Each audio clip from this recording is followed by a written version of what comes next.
Um, uh, I don't like saying 360-degree rotation because that is true for everything. Um, and in this case, it is anything with symmetry. So there are kind of two options here. Probably reflection and a rotation. I would not say 360 degrees, but I would say 180 degrees. You don't have to worry about the letters landing on each other. You just have to establish the symmetry for it. So if you do a 180-degree rotation in this one, A is going to land on the C, but that's fine. That's still symmetry. That's still mapping onto itself. I would not say 360 degrees, but I would go with 180 degrees. You have to find the point of rotation, which is you're just going to have to find the center of the rectangle, which is somewhere in here. You just got to find that point. Your other options are you could do reflections. You could do a line of reflection. So you just need to know the equation of that line in terms of y equals mx plus b. You also have this as an option as well. All of them would be an acceptable answer. How would you show the work? Depending on whatever option you went with, put the point of the center of rotation, draw in the line of reflection. That's it. The question does just say write one transformation. It doesn't say explain anything.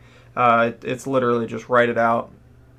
There are things where you could lose like half points. Like if you just write rotate 180 degrees, I'd probably take off half a point because you're not telling me the center of rotation. Yeah, it's weird. We've seen it before though. I think we've seen this a bunch. Good morning.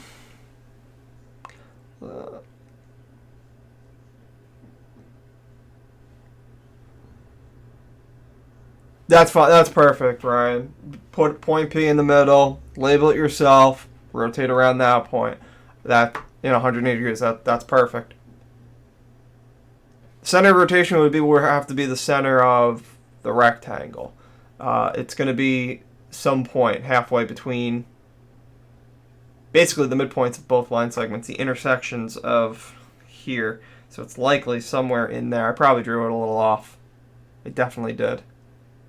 Because it's going to be shifted down a little bit. Yeah, it's right there.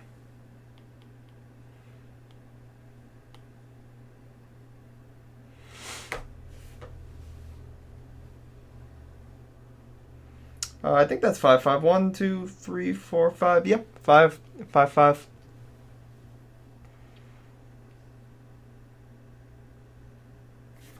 And that's how you do number 4.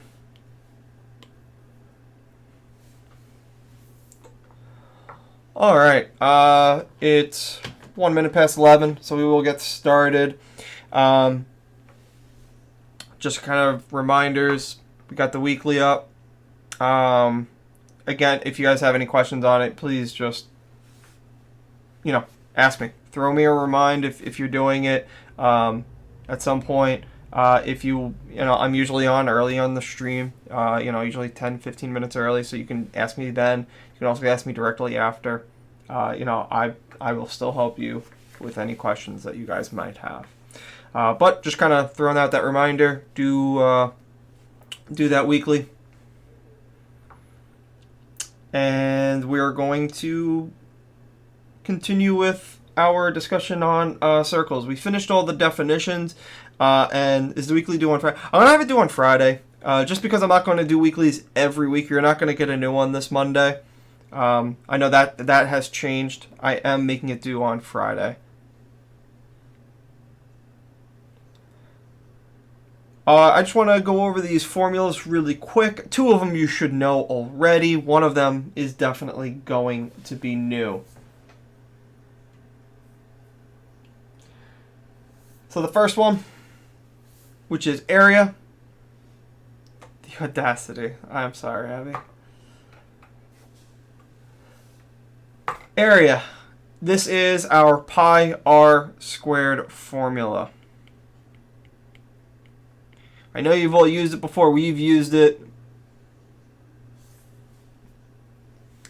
These are graded like usually so, right? No, actually they're graded differently. I did put a brief explanation on how I am grading them.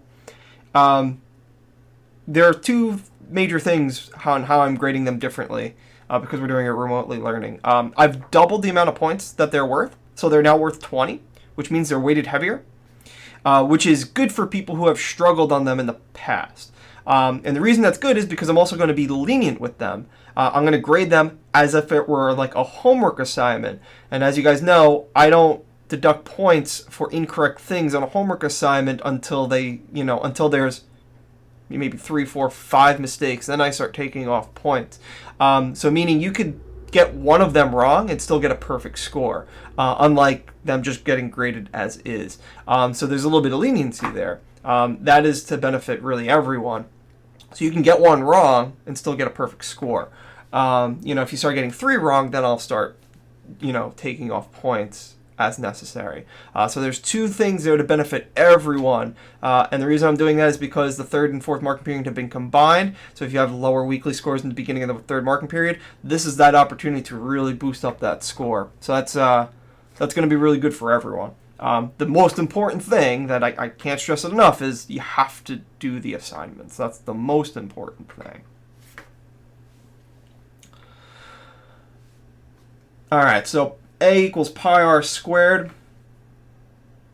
That's just our basic area formula. So area of a circle is literally just the space inside of it. So it is everything inside the circle. How much space does the circle take up? Where r is the radius. There's no substitution with this with a diameter. The diameter is not useful information. You need to know the radius of the circle. So it's going to be very common. You're going to get the diameter. You're going to have to cut it in half, calculate it that way. We will be practicing some area and circumference stuff today. It is probably going to be very helpful to have a calculator nearby to help you out. I'll make sure I do that. That is why I'm in this mode today. That way I can show you my calculator on my iPad. So you'll notice my screen looks a little different. You can see the top part, which usually you can't.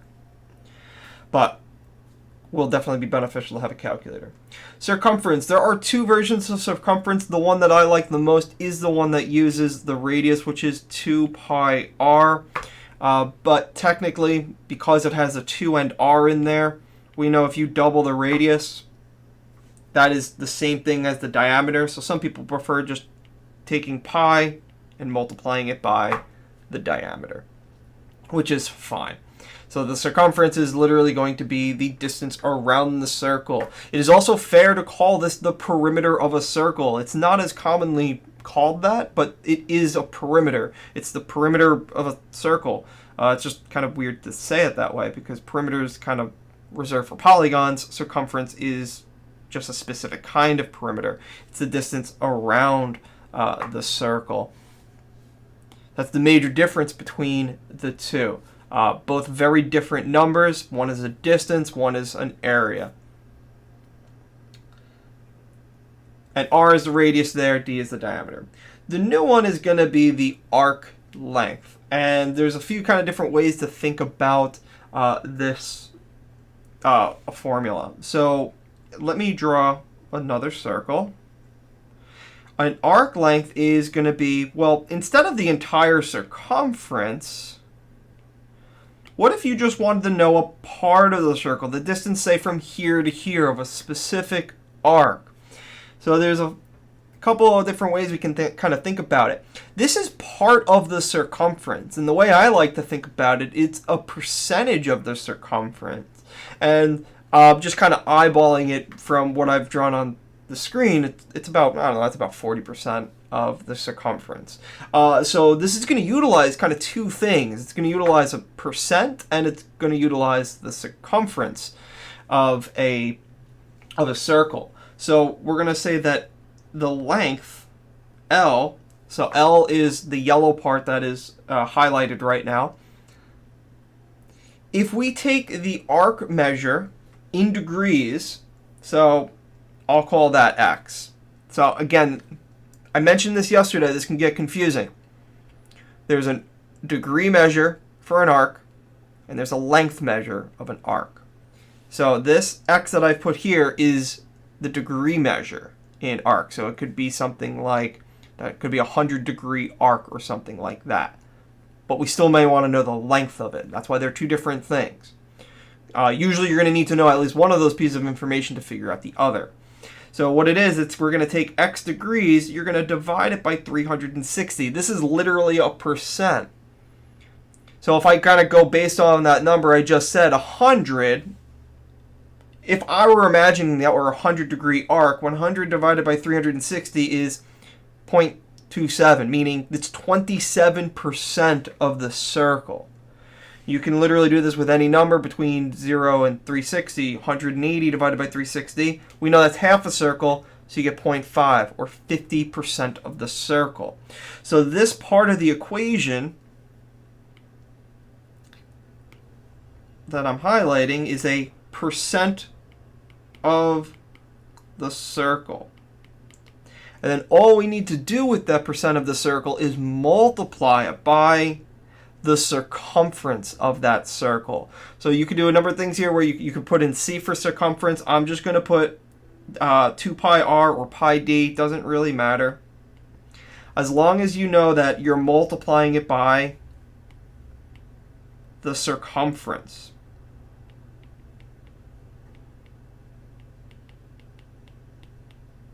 You can literally calculate it any way you want. As long as you know you're taking that first part, which is a percent of the circle, by taking the arc measure in degrees, dividing by 360, and then you multiply it by the circumference of the circle. So a lot of different ways you could see the equation. That's the one I will probably write down. Yes, you could reduce these as well. You could, 2 divided by 360 is going to be 1 over 180, but you could see it as x over 360 times c for circumference.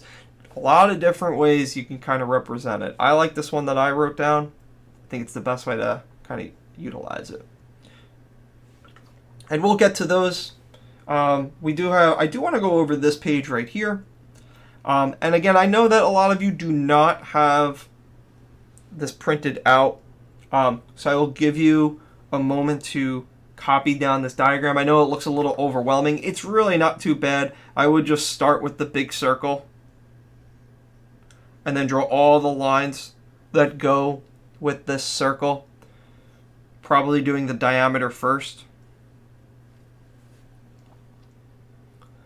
But if you have it printed out, great, just kind of sit tight while I know the people who do not have it printed out can get that copied down. And Ryan's going to get more paper and so forth. But just take one line at a time. You don't have to get it perfectly. You just want to get it as close as possible because you'll be able to see it on the screen as well. Because the bottom of the page is really just, the questions are just blanks. It's pretty easy. You don't need a lot of the other page. You really just need the diagram.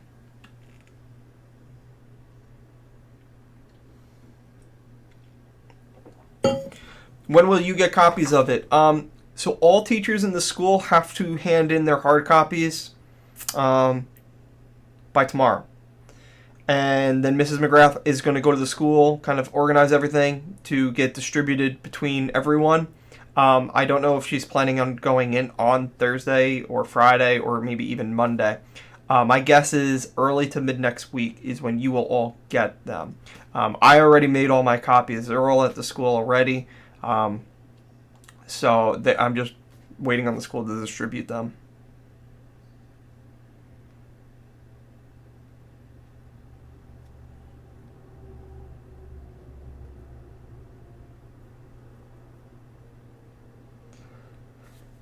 All right. So hopefully you've had enough time to draw this picture. I will try to keep it up, but I'm going to kind of zoom in and out. That way you can kind of still copy it down. But, I mean, it's a circle. You got a few lines. And then QR. And the other circle, a little bit smaller. You'll be able to do that.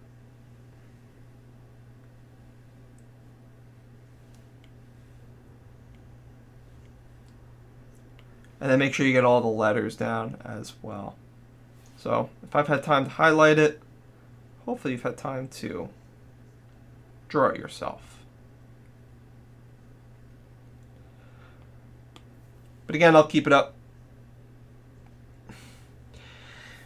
All right, so what we're going to be doing with this, these next parts is we're going to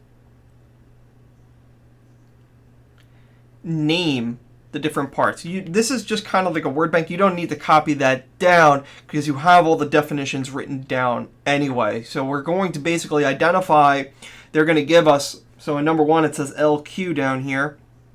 We're going to take LQ, we're going to just establish what is LQ, which part of the circle is it. So a few things that I take note before I even look at the diagram and look at the symbols that they use with LQ. LQ has a line segment symbol above it. That's a good indication that, well, it can't be an arc then. It can't be a point. You know, based on that information, there's a few things it cannot be. It can't be a semicircle. It can't be a central angle. It can't be an inscribed angle. It's a line segment. It's got to be one of the things that represent a line segment. It could be a radius. It could be a chord. It could be a diameter. It could be a secant depending on where it lands, and so forth. I don't know who that is and who that is, so I don't know. But LQ is this line segment right here. And when we take a look at it, LQ is outside the circle. Q is hitting the circle once. You can tell that the line segment is not hitting the circle in multiple spots, so it's really between two things, secant and tangent. And tangent is the one that is defined as hitting the circle in exactly one spot. So it goes back to this definition right here, these two right here. It looks more like the bottom one with these two definitions, but it doesn't extend out in the other direction. It's only hitting it once and then stopping. That's fine. That's still going to be a tangent. So number 1, tangent.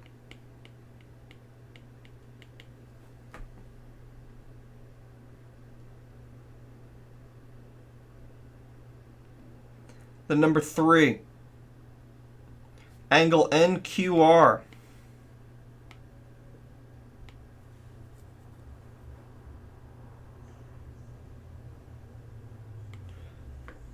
So now that we know it's an angle, you can start kind of deducing some of the things that it can't be. Can't be a center, can't be a radius, can't be a chord. You know, all those top ones it can't be. It can't be an arc, so you really kind of get it down to really just two. Is that a central angle or an inscribed angle? And that is going to be an inscribed angle because the vertex is on the circle. I know I just went to number 3. I forgot it was numbered, kind of back and forth, but I'll go back to number 2. But number 3, NQR, is an inscribed angle.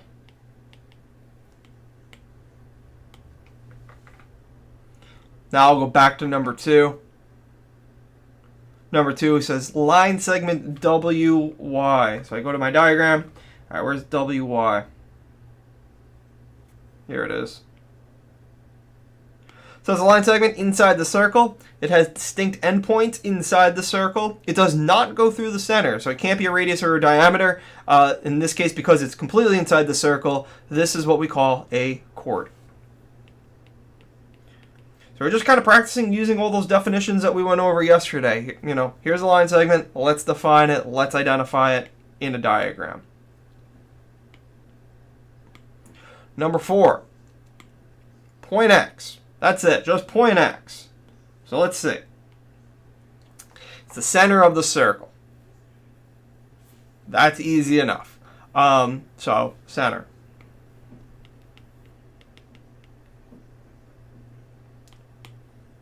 It's probably the easiest one we've done. All right, let's keep on going, because now we get to number 5. We get into ones that are a little bit more interesting. They give you arc. So that they use the arc symbol. That's why it's a curved line over the 3 letters, and they say RWU. Now, the important thing with this is this order does matter from beginning to end. So they start with the letter R. We're going to start with R right here. Then we have to go to W, but we have to make sure when we go to W, you don't go through U, because you want to make sure you don't go, through the wrong letters in the wrong order. Because now you got to think, should I go clockwise or counterclockwise? Well, if you go clockwise, you're going to hit U before W. You don't want that. So you want to go the other direction, making sure you go to R to W, and then lastly, you're going to end at U. So you swing all the way around and end at U. So we clearly have an arc, and you need to establish there are 3 types of arcs: minor, major, semicircle. Pretty easy to establish. This arc is well above 180 degrees because it's more than half the circle. That makes it a major arc.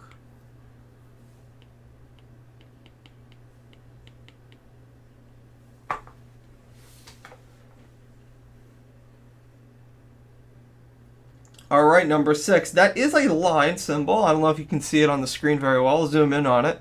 That says line ST. So let's look at line ST.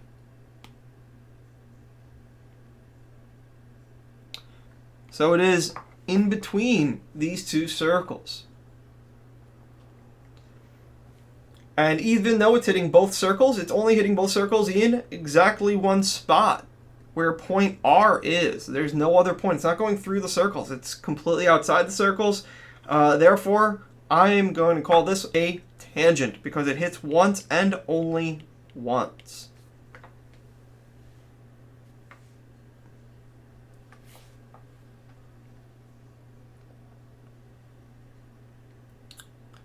Number 7, line segment PN. So where's PN? So it's a line segment.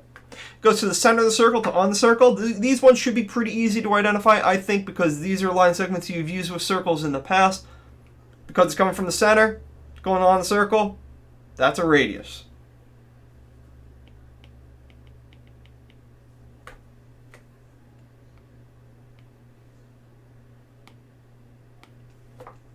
Number 8, angle UXY. So angle UXY. So it's another angle one, and the angle ones, it's either inscribed or central, because the vertex is the center of the circle. That makes it pretty easy to define. Center of the circle makes it a central angle. Perfect.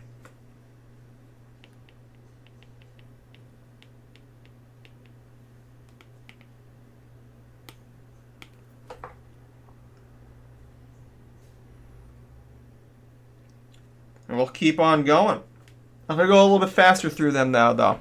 Because I think we haven't seen every example, but once we've seen every example, I'm going to go really quick through them. Number 9 is arc MQ. Because they only use 2 letters, this is important. Because you might think, well, do I go backwards like this for MQ? Or do I go forwards for the minor arc? When they use 2 letters, you must always assume they're talking about the minor arc. You never assume a major arc with 2 letters. You can't get a major arc with only 2 letters. So that automatically makes it, because they've used 2 letters, that makes it a minor arc. And that is the proper way to highlight it, how I have it right there.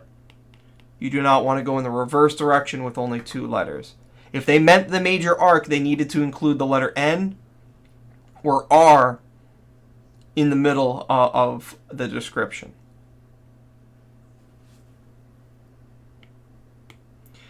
Line segment QN. Straightforward. I have it highlighted. The diameter.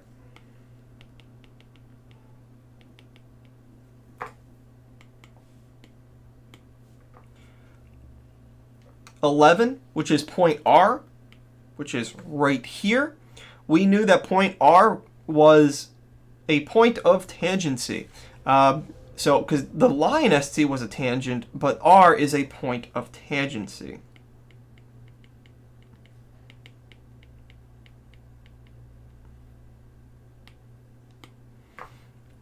Then line UY. I think this is the first time we're seeing this right here. Because it's a line that extends outside the circles and it's defined as a line, We don't want to call it a chord because we know there's part of it outside the circle. And because some of it is outside the circle, this is why we would call it a secant and not a chord. I know it's easy to confuse the two, but chords are going to be strictly inside the circle. Secants will extend outside the circle but hit twice. So line UY is a secant.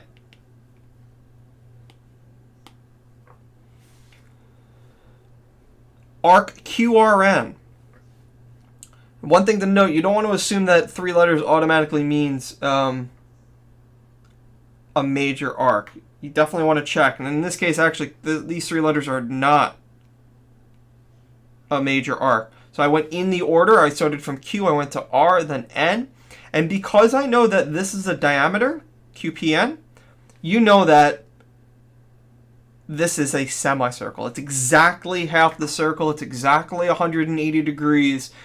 So that is a semicircle.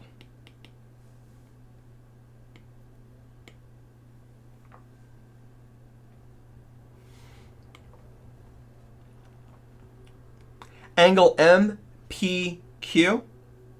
Angle MPQ. Again, we see it coming from the center of the circle. So this is a central angle.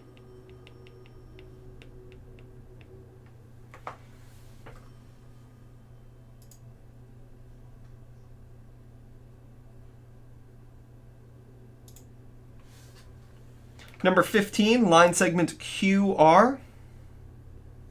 So QR is right up here. That's going to be a chord.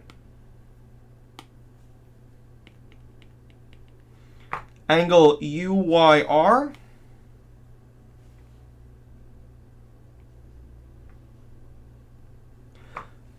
Because the vertex Y is on the circle, definitely can't be a central angle, therefore it is an inscribed angle.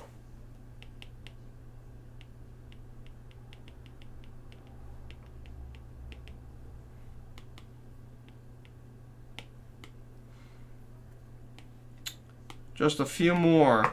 Arc WY. So arc WY. WY, again, because it is 2 letters, I'm assuming it is the minor arc, the smaller of the 2. So therefore, minor arc for number 17. Line segment LN.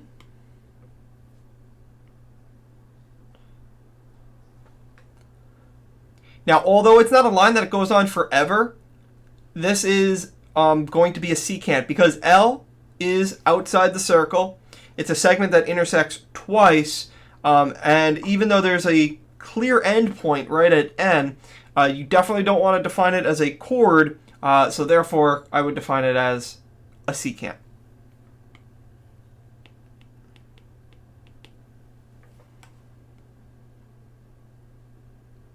UX.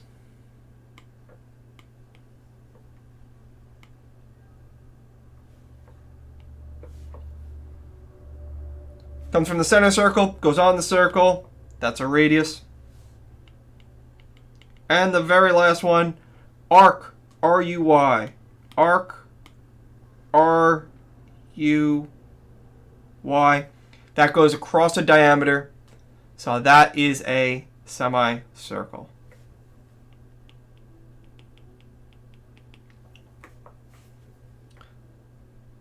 So it's just good little practice on the definitions that we were going over yesterday. And just identifying the vocabulary words. Just taking those vocab and applying it to a diagram and identifying what's what in the circle. Because these are going to be the words we'll be using throughout the entire unit.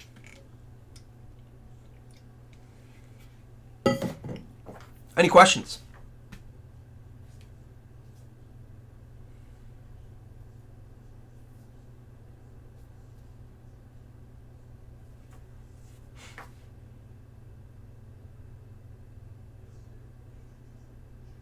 No, I'll move on to the next page because we still got a good amount of time.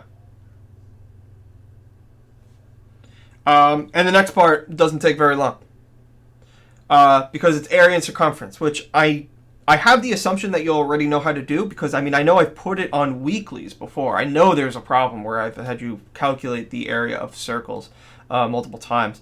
But I think it's a good thing to just kind of review, because we're probably going to see it quite a bit throughout this unit.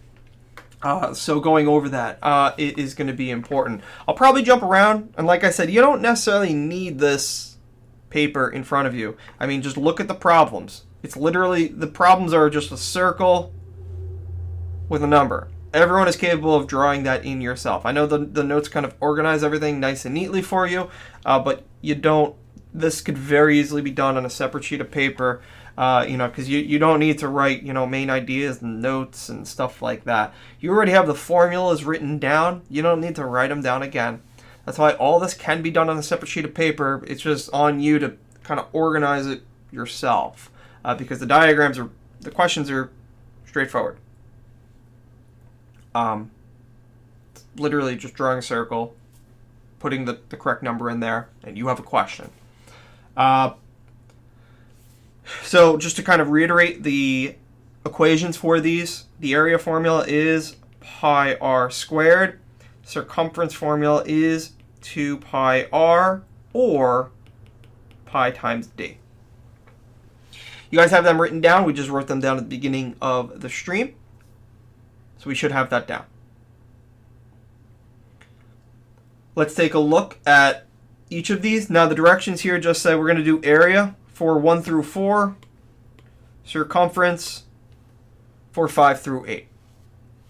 So I know in numbers 1 through 4, I'm going to be using pi r squared for all of them.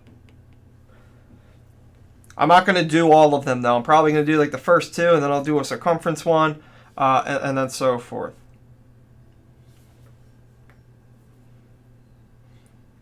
They don't say what to round to. So we will actually represent our answers in 2 ways, because there are 2 different ways we can represent our answer. So we're gonna do in terms of pi, and we'll do nearest tenth.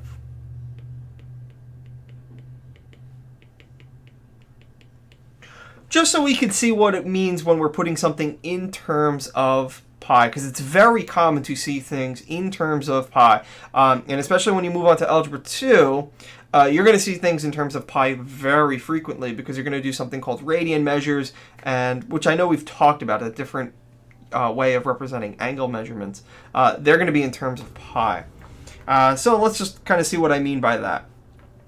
So the very first thing whenever you're calculating area is make sure that you actually have the radius to the circle. You do not want the diameter, because you can see in number 2 they give you this diameter instead. They give you 18 for a diameter. You don't want that. You want the radius. So in this case, this is best case scenario. The radius is 12. You're good to plug in. Oops, I wrote r squared, but I want to plug in 12. When it's in terms of pi, basically what they want you to do is don't use a calculator to multiply out the pi. Just leave it. Leave it as if it's like a variable almost. Even though it's not a variable, it's just a number. But if we're going to put our answers in terms of pi, I'm going to square the 12, which is 144, times pi. That is my answer in terms of pi. So if you're ever asked to represent a number in terms of pi, that's the answer.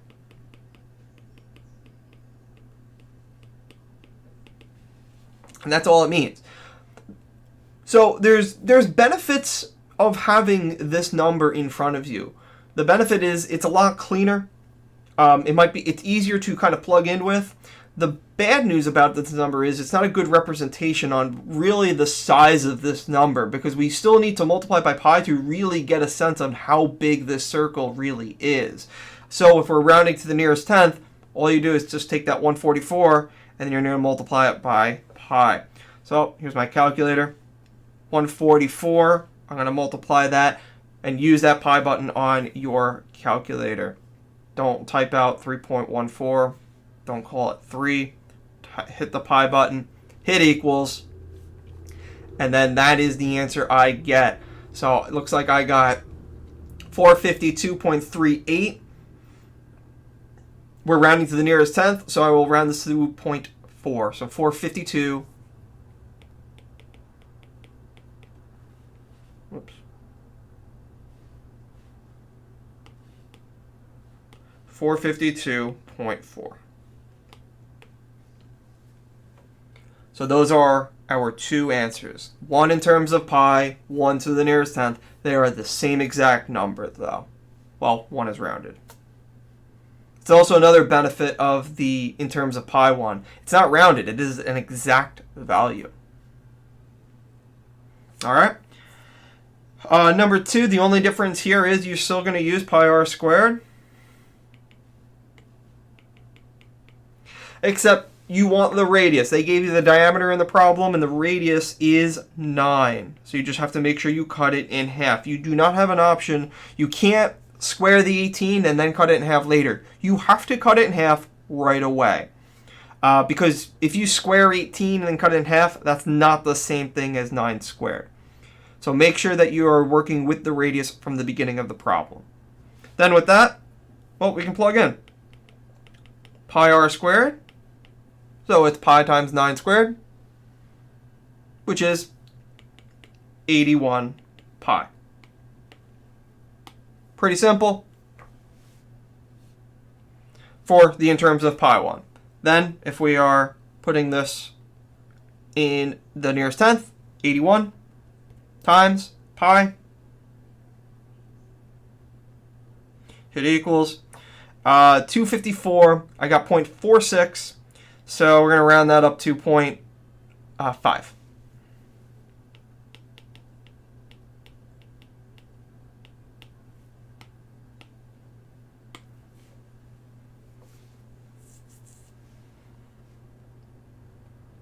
And those were the first two.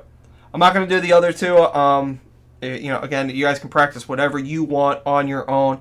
This is stuff I think you guys should have known already. The only difference that you might be new compared to like 8th grade, what you did with Miss Hazen, is I'm doing, simplest radical form, not simplest radical form, in terms of pi and rounding. So kind of representing our answers in two different ways.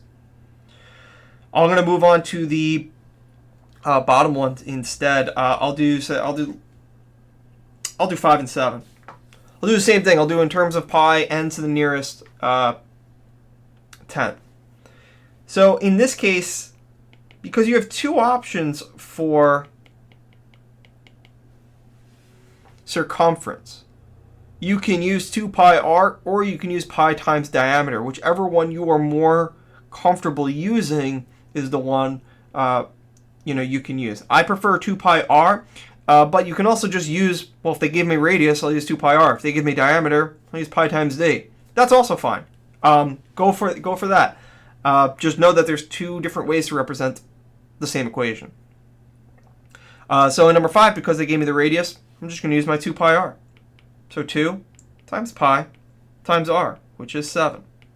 And if I'm putting it in terms of pi, everything is attached by multiplication, so I can do the 2 and 7 first. Multiply them first. So 2 times 7 is 14 times pi. So 14 pi is one of my answers for the circumference. Nearest tenth, just do 14 times pi in our calculator. And we get 43.98, which is perfect. We've seen this. We see this every now and then. Doesn't happen often. But that 8 rounds up that 9 to a 0. So that means the next number has to go up. So this is 44. But if the directions are telling me to round to the nearest tenth, you do need to put 0.0.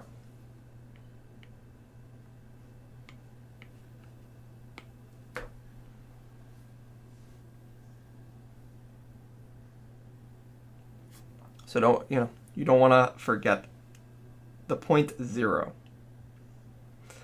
And then the last one, number 7. In terms of pi is super easy if you're going to choose to use pi times d. You're literally just plugging in the diameter, and you're going to have it in terms of pi already. So c equals the diameter times pi. You'll notice I always put pi at the ends. That's that's typical for when we're putting things in terms of pi. That pi usually comes at the end, kind of like the variable comes at the end, like 2x. Usually don't write x2.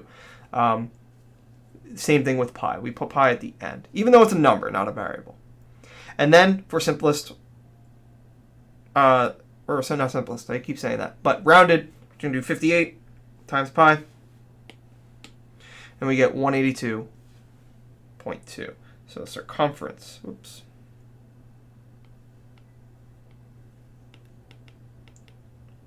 $182.2.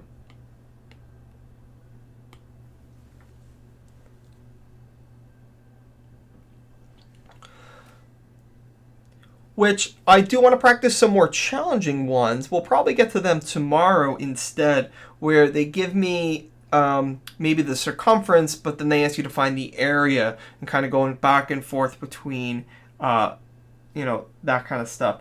So we're going to leave some of those more challenging ones for tomorrow. So we have all these ones on this page. Again, we're not going to do all of them, but I just want to take a look at some more challenging ones tomorrow. We don't have enough time today because we only have about 1 minute left. There is a homework sheet. I'm not going to assign this one on Google Classroom. So if you want to get a head start and just practice some of this stuff, by all means, take your own time and work on this for extra practice. What you should be spending your time on is definitely the weekly, making sure you get that done and so forth. That way you can ask me questions tomorrow. I'll be on before 11, so you can ask me questions. Same thing with this. You have questions on this assignment, please ask me. I'm not going to formally assign this one, but we will finish these parts of the notes tomorrow. Maybe take a look at some of the homework questions, ask some questions, and then we'll move on to angles and circles. All right? Well, we are done for the day. You guys have a nice day, and I'll stick around if you guys have any questions.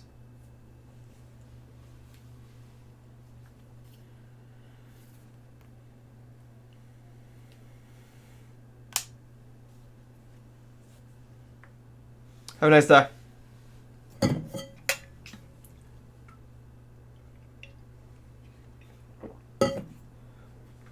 You're welcome. Have a nice day.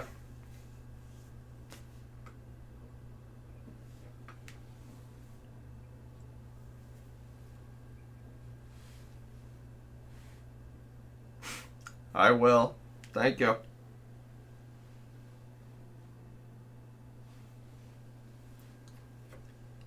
For this, are you saying decimals are not normal? Is this are you judging a number based on its decimalage?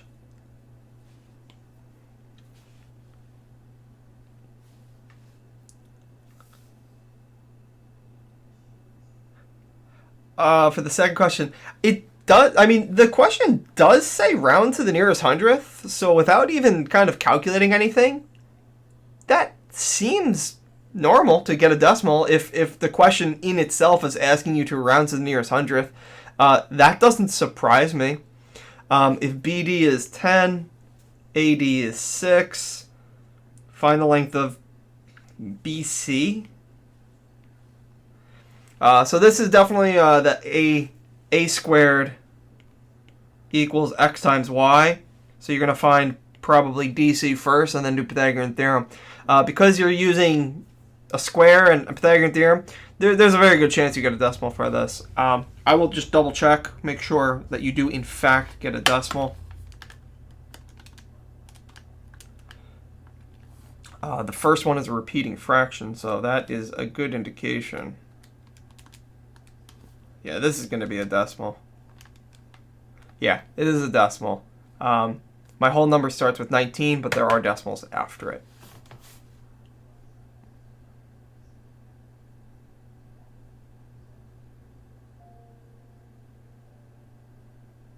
The one that I'm doing right now?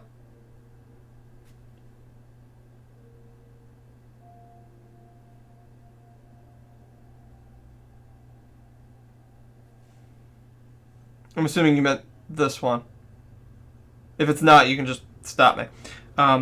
But obviously I have everything labeled. You'll notice I marked two things. The x, where DC is, and then the hypotenuse BC. The BC is the answer. But if you remember this topic, you actually can't go from, you can't find it right away, at least not easily. So what we do is we use these segments right here because they have a nice simple rule that we can use to find one of these if we know the other two, and that's the a squared equals x times y, a being the altitude, which in this case is 10. So I can find x quite easily. A is 10 squared equals x is what I'm looking for, times y, which we're calling 6. This is basically y right here. So solving for x, you get x is equal to 100 over 6, which I think is 16.6 repeating.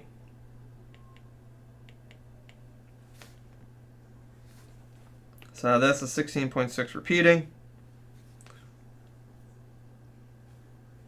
which this is why I'm surprised you know, or not surprised you're going to get a decimal as your answer. And then, well, what do I do from there? Well, you have 10, you have x, you have BC. You know it's a right triangle because the problem said it was an altitude, and altitudes intersect at right angles. So you can just do Pythagorean theorem. So it's a two-step problem.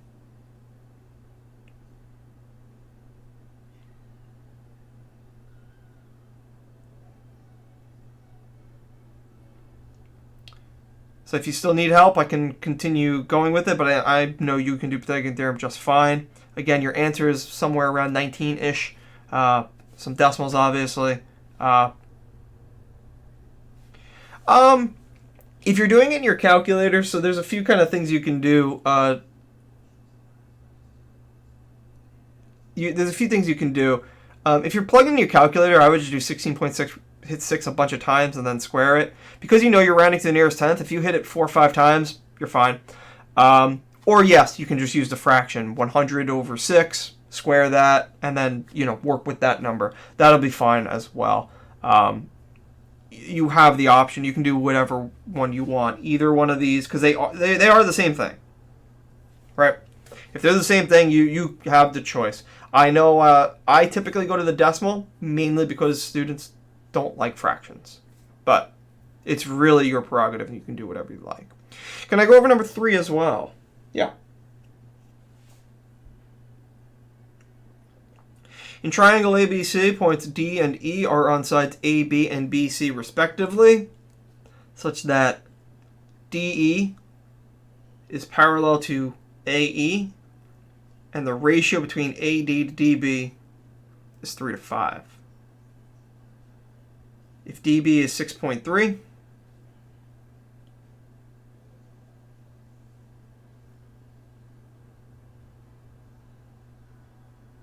you had a 0 in the 100th place and used a fraction. 19.4, it says nearest hundredth, so 2 decimals.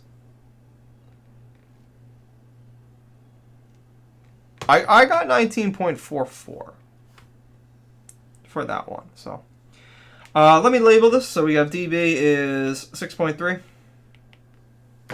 AC is 9.4.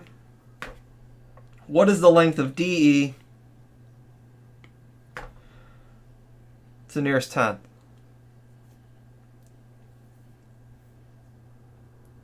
So for this one, now let me mark the ratio, AD to DB. So in this case, whenever we have a ratio like this, the best thing to do is mark it with 3x and 5x. So AD is 3x and DB is 5x. And they want to know the length to DE, which is not labeled. Which is pretty interesting. What I think you need to do here is figure out what the scale factor is going to be. These are similar triangles. And because we know they're similar because the lines are parallel, so we can prove angle or whatever. And what I would do is kind of figure out what the scale factor is between one triangle and the other triangle. And one of the tricky parts is they give you this ratio 3 to 5, but the ratios between the triangles is really this, which is 8x. And that could help us figure out what the scale factor is. So I'm actually not going to do this in a traditional sense because the fact that they want DE. I just want to know what the scale factor is between the big triangle and the little triangle, which is 8 over 5. Because the whole big side is it's 8x over 5x. Even though I didn't put an x there, I mean, you could. They just cancel each other out. You get this scale factor. So when you do 8 over 5, I'm just going to type that in a calculator. It's going to be like 1.6. Which is telling me that this is your scale factor in terms of dilations. You can dilate the smaller triangle by a scale factor of 1.6, and it will give you the bigger triangle. So now if we look at the two corresponding sides, we can go backwards with that. We can take 9.4 and shrink it by that 1.6, and that should give you the length of DE.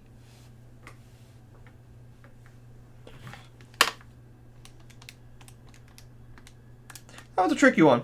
But yeah, that's definitely right when I plug that in.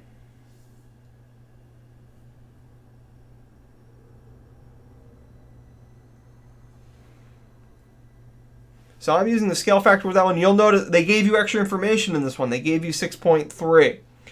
It is extra 5.9. Yeah, 5.9. Yeah, so the extra information was a 6.3. You could use that in some way. I decided not to. I think the scale factor is probably the easiest way. The trickiest thing is make sure you add those two sides, that 5 and 3, to get 8. Because you need to compare the scale factor between the big triangle, the 8, to between the small triangle, 5. You never actually want to use 3 for this problem. Well, I mean, you kind of did use it to add it to the 5x, but that's the way I would do that one. All right?